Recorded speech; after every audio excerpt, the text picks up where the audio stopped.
காஷ்மீரில் பூஞ்ச், ரஜோரி உள்ளிட்ட எல்லைப் பகுதிகளில் பாகிஸ்தான் நடத்திய தாக்குதலில் 25 இந்தியர்கள் கொல்லப்பட்டுள்ளனர்.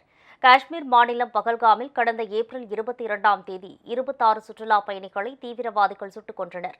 இதற்கு பதிலடி கொடுக்கும் வகையில் ஆபரேஷன் சிந்தூர் என்ற பெயரில் பாகிஸ்தானிலும், பாகிஸ்தான் ஆக்கிரமிப்பு காஷ்மீர் பகுதியில் உள்ள 9 தீவிரவாத முகாம்களை குறிவைத்து இந்திய வானூர்திப் படையில் ரஃபேல் போர் விமானங்கள் குண்டுவீசி அழித்தன. இந்த தாக்குதலில் சுமார் 70க்கும் மேற்பட்டோர் கொல்லப்பட்டனர். இந்த தாக்குதலால் இரு நாடுகளிலும் பதற்றம் தொற்றிக் கொண்டது. பாகிஸ்தான் பதிலடி தருவதை தடுக்க எல்லையில் முப்படைகளும் தயார் நிலையில் வைக்கப்பட்டுள்ளன.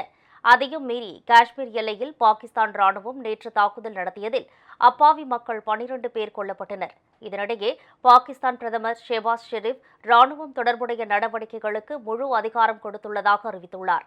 பாகிஸ்தானியர்களின் உயிரை பறித்ததற்கு தக்க பதிலடி கொடுக்கப்படும் என்றும் அவர் தெரிவித்திருந்தார். இந்நிலையில் இந்தியாவின் ஆபரேஷன் சிந்தூர் நடவடிக்கைக்கு பதிலடியாக காஷ்மீரில் பூஞ்ச் மற்றும் ரஜோரி பகுதிகளில் பாகிஸ்தான் படைகள் தொடர் தாக்குதல்கள் நடத்தின. இதில் 4 குழந்தைகள், 2 பெண்கள் உட்பட 13 பேர் உயிரிழந்தனர். 50 பேர் காயமடைந்தனர். இந்திய ராணுவத்தைச் சேர்ந்த தினேஷ்குமார் என்ற வீரர் பூஞ்ச் பகுதியில் பாகிஸ்தான் ராணுவம் நடத்திய தாக்குதலில் வீர மரணமடைந்தார். இதையடுத்து அங்கு வசிக்கும் மக்கள் பாதுகாப்பான இடங்களுக்கு அழைத்துச் செல்லப்பட்டனர்.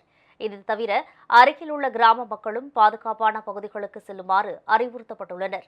இதனால் எல்லையோர கிராம மக்கள் அச்சத்துடன் தங்கள் சொந்த கிராமங்களை விட்டு வெளியேற தொடங்கியுள்ளனர்.